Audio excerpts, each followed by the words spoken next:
खंड। ठीक है, सबसे पहले तो गुणनखंड करने के लिए हमें क्या पता होना चाहिए, सम संख्या है और विषम संख्या है।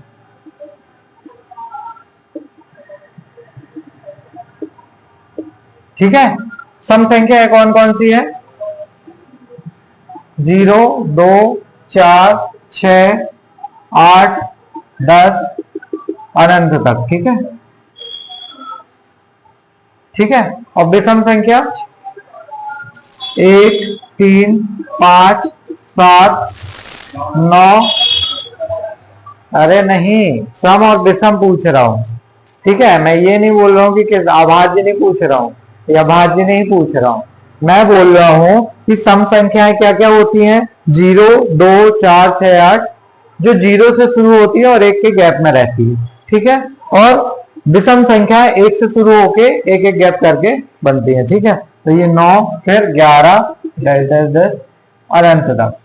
इतना समझ में आया। अब हम जब भी गुणनखंड करते हैं, चाहे वो कोई भी संख्या हो, ठीक है, जैसे कोई भी एक संख्या बोलो 1 से 40, तो लास्ट वाला डिजिट देखना है हमें। इसमें लास्ट वाला अंक क्या है हमारे पास, 0 क्या है, सम है या विषम है, सम है, तो सम का हमेशा भाग जाएगा किससे, 2 से। सम का हमेशा 2 से ही जाएगा, अदर संख्या हमें यूज करने की जरूरत नहीं पड़ेगी। ठीक है, लेकिन अगर यहां पे हमारे पास विषम संख्या हो या विषम नंबर हो, जैसे हमारे पास 1 है, तब हम इसको किससे भाग देते हैं, पहले 3 से। अगर प्रॉपर पूरा पूरा चला जाता है भाग, तो हम क्या करते हैं, आगे बढ़ते हैं, आगे वाले स्टेप में फिर चेक करते हैं। अगर पूरा भाग नहीं जाता है इसमें से, तो हम क्या करते हैं, फिर आगे वाली संख्या को लेते हैं। ठीक है, जैसे 5 आई तो 5 से करके देखेंगे, अगर 5 से भी पूरा भाग नहीं जा रहा है तो फिर हम 7 से करके देखेंगे, 7 से भी नहीं जा रहा है तो 9 से करके देखेंगे। तो एक इजी सा क्वेश्चन लेते हैं पहले, ठीक है, जो 2 से भी चला जाए और 3 से भी चला जाए। ठीक है, तो एक क्वेश्चन लेते हैं हम 729, ये तो 3 से जाएगा नॉर्मली। ठीक है, तो हम ऐसे संख्या ले लेते हैं जो एक 0 बढ़ा देते हैं, तो 2 से भी जाएगी, 3 से भी जाएगी, 5 से भी जाएगी इसमें। अब वो कैसे चेक करेंगे, हम देखते हैं कि सबसे पहले लास्ट में क्या है, 0 है, तो हमने क्या लिया, 0 में सम है, सम का हमेशा किससे जाना है भाग, 2 से।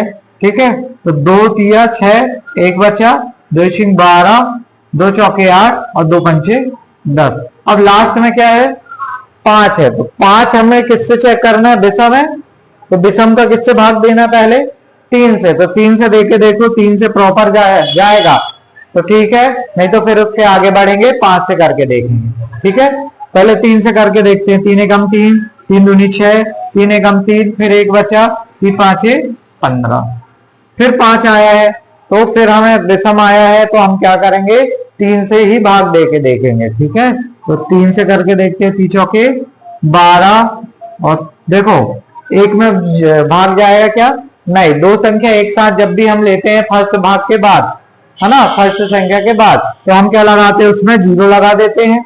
ठीक है, और 3 की दुनिया ऐसे पढ़ो 15 से ज्यादा ना हो, तो 3 पांचे 15।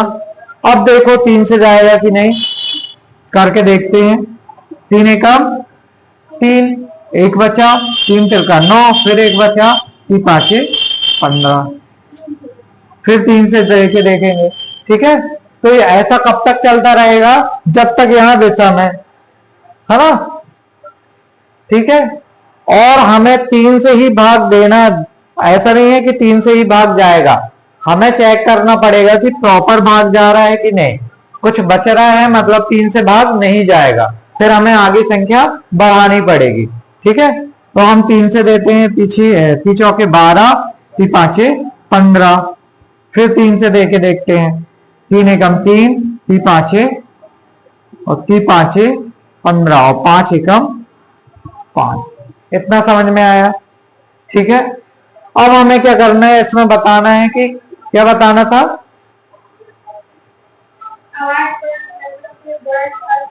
ठीक है, हमें गुणनफल के रूप में व्यक्त करना है। ठीक है, इसके गुणनखंड को गुणनफल के रूप में व्यक्त करना है। ठीक है, तो देखो कैसे करते हैं। सबसे पहले हमारा क्वेश्चन क्या था, 7290 इक्वल टू, हमारे पास जो भी गुणनखंड आए हैं उनको हम इनटू में लिख देंगे। ठीक है, जैसे क्या है, 2 गुणित 3 गुणित 3, कितने बार है 3, 1 2 3 4 5 6। ठीक है, तो 2 3 4 5 6 और क्या है लास्ट में 5। अब देखो इसको हम ऐसे भी लिख सकते हैं, 2 गुणित 3 की घात 6, क्योंकि 3 कितने बार है, 6 बार, तो जितने बार आएगा मैं उसकी घात लगा दूंगा।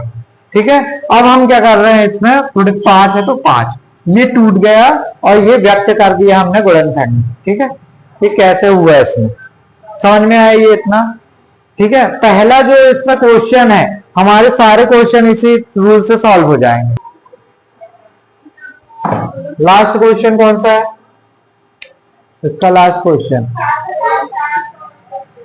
7000। ठीक है, इसका हमें क्या करना है, गुणनखंड। ठीक है, गुणनखंड करो।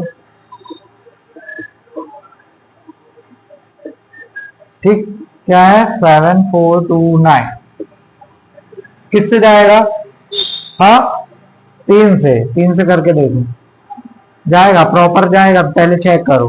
3 दूनी 6, 1 बचा, 3 चौके 12, कितना बचा 2, 3 7 21, 1 बचा 19 हो गया, जाएगा क्या, नहीं जाएगा। फिर किससे करके देखेंगे, हमने 3 से करके देख लिया। ठीक है, ठीक, और किससे जा सकता है, 5 से जाएगा क्या, नहीं, 7 से जा सकता है, करके देखो। 7 एकम 7, 0, 7 छीन 42। ठीक है, फिर 9 बच जाएगा, नहीं जा रहा है। फिर किससे, हमने 3 से देख लिया, 7 से देख लिया, अब 9 से करके देखो, ये 9 की दुनिया में भी 9 आता है। ठीक है, देखते हैं जाएगा, नहीं जाएगा। कितने बार आएगा, 9 7 9 8 72, 2 बचा, 9 3 27, ज्यादा हो जाएगा, 9 दूनी 18, 19 20 21, 3 बचा, 39 हुआ, जाएगा क्या, नहीं, मतलब 9 से भी नहीं गया। अब हम 13 से करके देखेंगे, दो 13 से करके देखते हैं। ठीक है, 13 से करके देखो, जाएगा क्या, 13 एकम 13, 13 दूनी 26, 13 3 39, 13 से 52, 13 बना 65, 65 667 65, कितना बचा, 9 बचा, 92 हुआ। ठीक है, 13 3 91, 1 बचा, 19 हुआ, फिर नहीं जाएगा। फिर हम किससे देके देखेंगे, 17 से। ठीक है, 17 से करके देखेंगे, तो 17 की दुनिया पढ़ो, 17 से तो करके देखो पहले, 17 एकम 17, 17 दूनी 34, 17 तिया 51, 17 चौको 68, 17 चौको 68, कितना बचा, कितना बचेगा, ठीक है 6 बचा, तो कितना हो जाएगा, ये 62 हो जाएगा। अब 17 की दुनिया ऐसे पढ़ो, 62 से ज्यादा ना हो, 34 17 तिया 51, 17 चौको 68, 17 तिया 51 आया, कितना बचेगा, फिर 9 बचा, 119, 17 7, ठीक है 17 से चला गया। अब हम किससे चेक करेंगे इसको, 17 से तो कर लिया, अब देखो फिर यहां 7 है। ठीक है, अब फिर हम पीछे नहीं जाएंगे रिवर्स। ठीक है, हम पीछे रिवर्स नहीं जाएंगे अब कि 13 से कर लिए फिर वो से, क्योंकि हमने स्टार्ट से ही चेक करते हुए आया है कि पहले ही किसी से नहीं गया ये। अब 17 से ही जाएगा, 17 से ही जाएगा या तो फिर 19 से, तो पहले 17 से चेक करना, तो 17 से देखो, 17 से नहीं जाएगा, 19 से करके देखते हैं। 19 से कम 19, 19 दूनी 38, कितना बचा 5, 19 किया 57। अब 23 है, 23 किसी की दुनिया में आता है, नहीं आता, तो 23 से दे दो, 23 से कम, समझ में आया, किसमें, अरे उसमें वर्गमूल थोड़ा ना निकालने को बोला है हमें उसने बोला है कि ये संख्या जो हमें दी है 7429, ये किस किस का गुणनफल है, मतलब किस किस संख्या का हम गुणा करेंगे तो ये संख्या मिलेगी। हमें ये बताना है। तो हम क्या करेंगे, 17, 19 और 23 का जब हम गुणा करेंगे तब जाके हमें ये संख्या मिलेगी। समझ में आ गया? इतना समझ में आया? नहीं आया तो फिर तो समझा दे रहा हूं। क्या समझा दूं? हाँ चलो नोट डाउन करो जल्दी से, ठीक है। तो उनका भी इनपुट करना पड़ेगा। एक क्वेश्चन लगाते हैं और फिर करते हैं, ठीक है। जैसे पहला क्वेश्चन हमने लिया 36 और 18, इसका क्या लगता है, क्या निकालना है हमें, एलसीएम, और क्या निकालना है, एचसीएफ, ठीक है। एलसीएम निकालना है और एचसीएफ निकालना है। तो सबसे पहले हम इसका क्या करेंगे, गुणनखंड करेंगे।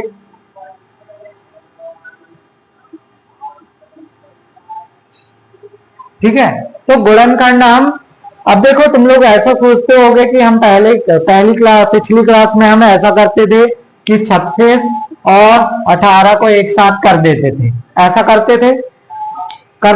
तो इससे सिर्फ आपका एलसीएम आएगा निकल के, ठीक है। इसलिए हम इस मेथड से नहीं करेंगे, हम क्या करेंगे, अलग अलग गुणनखंड करेंगे दोनों का, तो उसमें से हमें एचसीएफ भी मिलेगा, एलसीएम भी मिलेगा उसको। देखो कैसे, पहले हम 36 का करते हैं, तो 36 का गुणनखंड कैसे करेंगे, 2 से जाएगा, 2 एकम 2, 2 अट्ठे 16, 2 नाम 18, 3 तिरका 9 और 3 एकम 3। इतना समझ में आया? फिर नेक्स्ट क्या है अपने पास, 18 है, 2 नाम 18, 3 तिरका 9 और 3 एकम 3। इतना आ गया समझ में? ये सिर्फ हमने गुणनखंड किया। अब जिस संख्याओं का गुणनखंड किया है, जैसे हमने 36 का गुणनखंड किया है, कितना आया, 2 गुणित 2 गुणित 3 गुणित 3, ठीक है। और फिर 18 का जो गुणनखंड किया हमने, 2 गुणित 3 गुणित 3।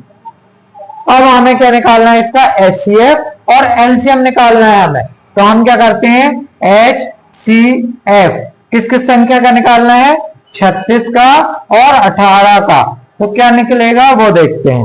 तो एचसीएफ मैंने क्या बताया था, उभयनिष्ठ संख्या होंगी। तो उभयनिष्ठ मतलब दोनों में जो उपस्थित होंगी, तो दोनों में उपस्थित क्या है, 2 है, ये एक 3 है और ये भी 3, मतलब क्या क्या कॉमन है, 2 3 और 3। तो हम यहां लिख देंगे 2 गुणित 3 गुणित 3। तो क्या हो जाएगा, 3 तिरका 9, 9 दूनी 18। ये क्या हो गया, एचसीएफ 36 और 18 का। समझ में आया? अब एलसीएम कैसे निकालेंगे, एलसीएम के लिए देखो, एलसीएम किसका किसका निकालना है, 36 और 18 का। तो क्या होगा एलसीएम, जो कॉमन है उसको एक बार लिखना है, जो कॉमन है उसको एक बार लिखना है, 2 गुणित 3 गुणित 3। और बाकी क्या बचा है अपने पास, 2 बचा है, मतलब जितनी भी संख्या बचती है फिर उसको भी लिख लेते हैं, चाहे इसमें बचे या इसमें बचे। हमें दोनों में जितनी भी संख्या बचेंगी लास्ट में उनको लिख लेना है। जैसे 2 बचा है, अगर और भी संख्या होती तो वो भी लिख लेते, ठीक है। अब हम क्या करेंगे, इनका आपस में गुणा कर देंगे, 2 तिया 6, 6 तिया 18 और 18 दूनी 36 आ गया। मतलब एलसीएम 36 और 18 का कितना आ गया हमारे पास, 36। और एचसीएफ क्या मिल गया हमें, 18, ठीक है। समझ में आ गया? इसको नोट डाउन करो, ठीक। हाँ, अब देखो 3 वाले कैसे करोगे, है ना। अगर 3 संख्या रहेगा तो 3 वाली संख्या में भी क्या करोगे, ऐसे ही करना है सेम, ठीक है। बस उसमें 3 बार हमें गुणनखंड करना पड़ेगा, तीनों में से कॉमन लेना पड़ेगा बस। और एलसीएम के लिए भी तीनों में जो कॉमन रहेगा वो एक बार आएगा, और बाकी सब एक एक बार। करके दिखाऊं क्या, 3 वाला, बोलो। हाँ ठीक, क्वेश्चन बोलो। चलो ठीक, तीसरे का पहला क्वेश्चन, 12 और 25, 15 और 25।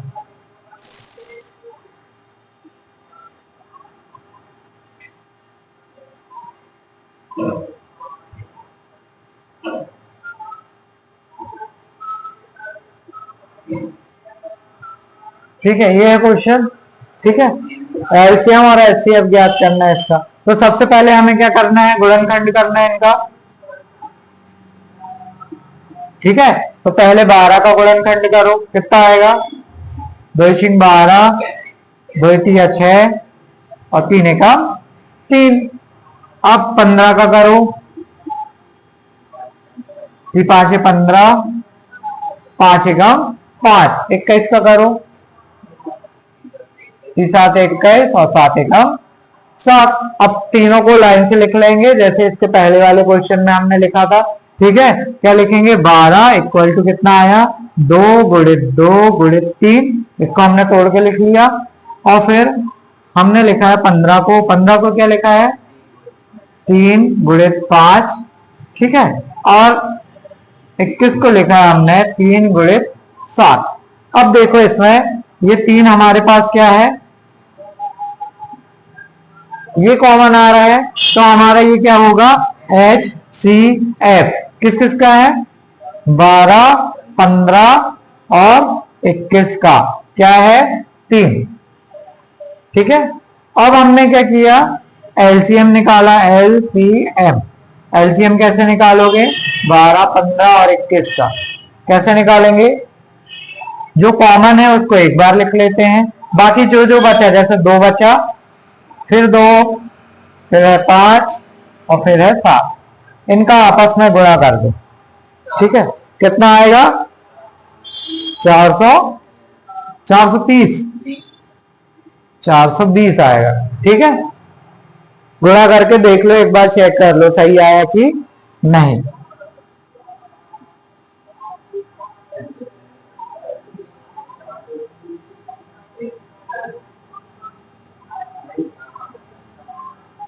पक्का नहीं आ रहा ना, हाँ मन में कर रहा हो, कॉपी में करके देखो, पहले से ही लिखा है। वेरी गुड, नोट डाउन करो इसको भी। ये हमें ज्ञात करना है। ठीक है, ये चौथा क्वेश्चन है, उसका हल है। ठीक, अब हम देखते हैं कि 306 और 657 इस ए और बी बराबर क्या होता है, इंटू LCM ए और बी। ठीक है, बराबर क्या है, A इंटू बी। ये होता है फॉर्मूला। कैसा लिखा मैंने, HCF इंटू LCM बराबर A इंटू बी। ठीक है, अब हम क्या करते हैं, इसमें जो वैल्यू हमें दी हुई है, ठीक है, वो वैल्यू हम पुट कर देते हैं यहाँ, मतलब रख देते हैं। तो देखो HCF हमें क्या दिया है, 9, तो हमने यहाँ लिख दिया 9 गुणित LCM कितना, 306 और 657 बराबर ए कितना है, 306 गुणित 657। अब ये इसके साथ गुणा में है 9, तो वहां किस में जाएगा, भाग में जाएगा। तो ये हो जाएगा LCM 306 और 657 का कितना है, 306 गुणित 657 बटे ये हो जाएगा 9। अब आप डायरेक्ट इनका गुणा करके 9 से भाग भी दे सकते हो, या पहले भाग देके वो गुणा कर सकते हो। ठीक है, तो कैसा करना है ये आप डिसाइड कर सकते हैं। ठीक है, लेकिन हम पहले काट देते हैं, छोटा बनाते क्वेश्चन, फिर गुणा करते हैं। 3 से काटते हैं, 3 तिरका 9, 3 से नीचे भाग दिया तो 3 से ऊपर भी भाग देंगे, 3 एकम 3, 3 शून्यम 0 और 3 दूनी 6, 3 एकम 3, 3 तिरका 9, 3 चौके 12। हमारे पास क्या बचा, 34 गुणित 657। LCM 306 और 657। अब इसका इंटू करो, कितना आएगा इंटू करने में, 22,338। ठीक है, ये हमारा क्या हो जाएगा, LCM 306 और 657। कैसे? नहीं, स्क्वायर अगर कोई एक वैल्यू दी है तो हम इस फॉर्मूले से निकाल सकते हैं। हम टाइम वेस्ट उसमें क्यों करेंगे? इसलिए मैंने पहले ही बता दिया कि उसमें टाइम वेस्ट नहीं करना। अगर कोई भी एक वैल्यू दी है तो हम दूसरी निकाल सकते हैं इस फॉर्मूले से। नहीं आया समझ में तो बताओ, और समझ में आ गया तो बताओ। आ गया तुम्हें नहीं आया? और आ गया? तुमको आया? मुंडी ऐसे नहीं करना, नहीं आया तो नहीं करो, फिर तो समझाऊंगा। नहीं है तो मैं पूछ रहा हूं, तुम्हें आ गया? समझाओगे आके? लिखा लिखा है, समझाओगे? देखो हमने क्या किया, सबसे पहले हमने क्या किया, इसमें हम जानते हैं कि 2 और 5 का गुणनफल कितना आता है? 10। हाँ, तभी तो पता चलेगा। वो छोटी संख्या है ना ये, जिसका गुणनफल कितना आता है, लास्ट में कितना आता है? 0 आता है। तो इसमें बोला कि 6 के घात रहे, तो ये इसमें ध्यान नहीं देना। पहले हमें देखना है 0 किसमें मिलता है। हमें 0 किसमें मिलता है? 2 का गुणा जब 5 में करते तब हमें क्या मिलता है? लास्ट में 0 मिलता है। तो इसका तो लिखते बन जाएगा आपसे। हाँ ठीक है, बन जाएगा। अब क्या कर रहे हैं इसमें हमने प्राकृत संख्या n के लिए 6 की घात कितनी है? n है। अब हम लेते हैं 6 की घात कितनी? n। तो 6 की घात n का मतलब क्या है? हम एक भी ले सकते हैं, 2 भी, 3, 4, 5, 6, जितनी लेनी हो। ठीक है, अब हमने देखा कि 6 का जब हमने गुणा किया तो इन दोनों से मैच होना चाहिए, मतलब 2। ठीक है, गुणनखंड है, मतलब जो गुणा कर रहे हैं उसमें क्या क्या गुणा आ रहा है? 2 गुणित 3 आ रहा है। अगर इसके साथ 5 आ जाता तो वो क्या होती? 0 में समाप्त होती। लेकिन इसके साथ 5 आया है क्या? तो ये 0 में समाप्त कभी नहीं होगी। बस हो गया। आपको समझ में आया कि नहीं आया? आ गया। सिर्फ हमें इससे मैच करना है, इससे कंपेयर करना है। अगर ये दो चीजें इसमें मिल जाती तो ये क्या होता? 0 में समाप्त होता। अगर ये दोनों हमें नहीं मिल रहा है इसमें, मतलब 0 में समाप्त नहीं होगा। समझ में आ गया? नहीं आया? पक्का? ठीक है, नोट डाउन कर लो।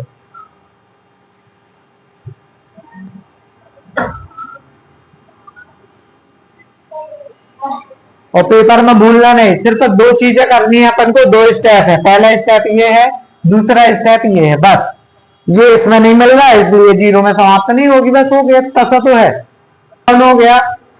समझ में आ गया ना? सिर्फ 2 स्टेप ध्यान रखना है कि भाई सबसे छोटे से छोटा गुणनखंड क्या हो सकता है जिसमें 0 आएगा? 2 गुणित 5। तो ये दोनों अगर इसमें उपस्थित हुई तो वो भी 0 में समाप्त होगी। अगर इसमें उपस्थित नहीं हुई तो वो 0 में समाप्त नहीं होगी। 7 गुणित 11 गुणित 13 प्लस 13, ये है अपने पास। ठीक है, अब इसमें हमें बताना है ये भाज्य संख्या है या नहीं है। ठीक है, और भाज्य है तो क्यों है? इसने बता दिया है हमें भाज्य है तो क्यों है, अब बताते हैं। इसमें हमने किया कॉमन निकाला, कितना? 13 निकाला, अंदर बचा, अंदर क्या बचेगा? 7 गुणित 11 गुणित 1 प्लस 1, यही बचेगा। यहां हो जाएगा 13 और यहां हो जाएगा अपने पास 77 प्लस 1, ये हो जाएगा अब 13 गुणित 78। 78 को हम तोड़ सकते हैं क्या? तोड़ सकते हैं। 2 3 6, 2 नाम 18, 3 एकम 3 तिरका 9 और 13 एकम 13।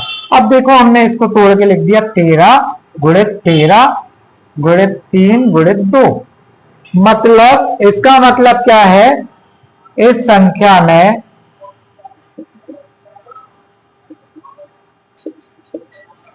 क्या गुणनखंड आया है? कितना है? 2 से अधिक है। 2 से अधिक है तो ये क्या है? भाज्य संख्या। ठीक है, मतलब इसमें 2 से भी भाग जा सकता है, 3 से भी भाग जा सकता है और 13 से भी भाग जा सकता है। ठीक है, इस संख्या में 2 3 13, इधर 13 से भाज्य संख्या है,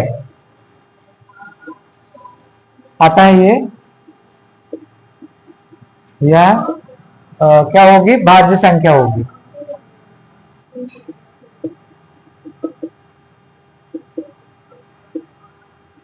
समझ में आ गया समझ में ये? ठीक है, अभी रुक जाओ, अभी एक और पद बचा है वो साइड वाला।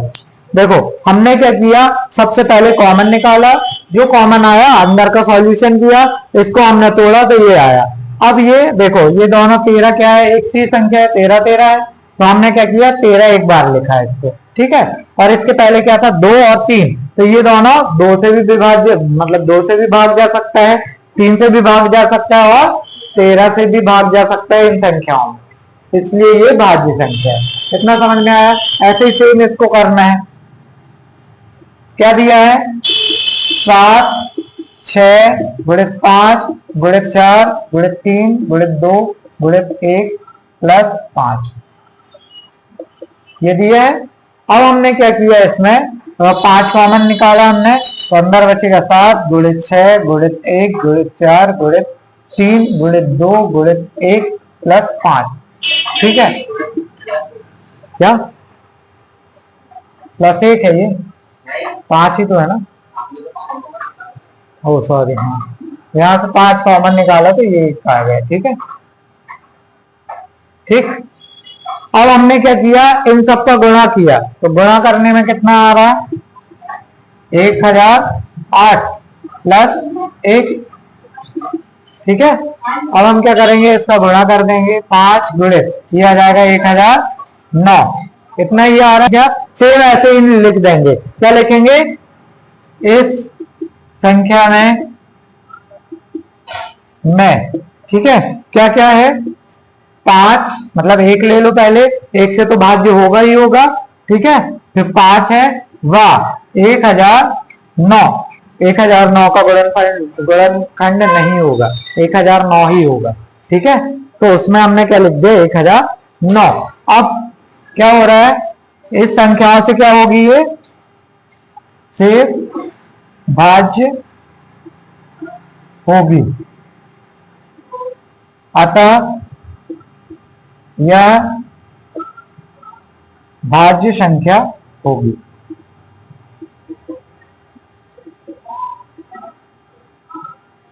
समझ में आ गया? बस इतना ही था।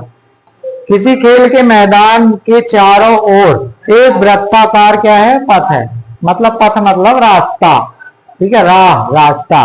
अब इसमें बोला है, इस मैदान का एक चक्कर लगाने में सोनिया को कितने मिनट लगते हैं, 18 मिनट लगते हैं। हाँ ठीक है। अब इसमें बोला है कि उसी मैदान के चक्कर लगाने पर रवि को कितने मिनट लगते हैं,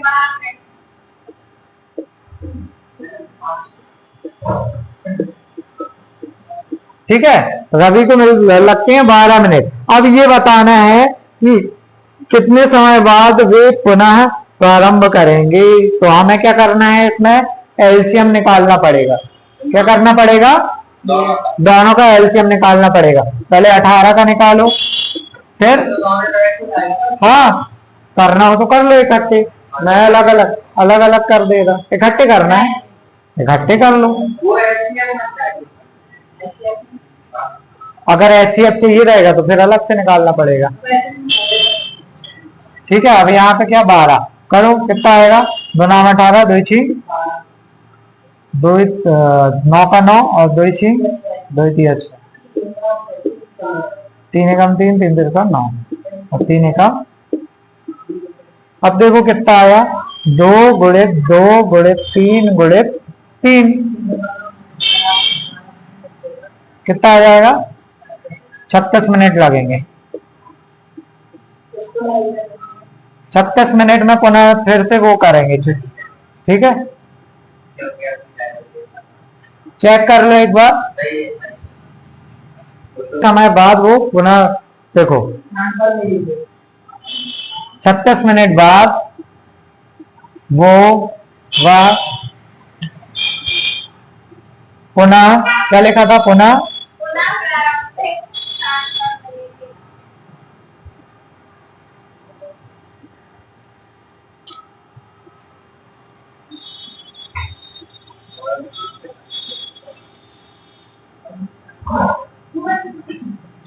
बस पूरा हो गया सॉल्व। ये 1.1 पूरा खत्म हो गया, ठीक है फिनिश। अब 1.2 कल से कब पढ़ेंगे, और 1.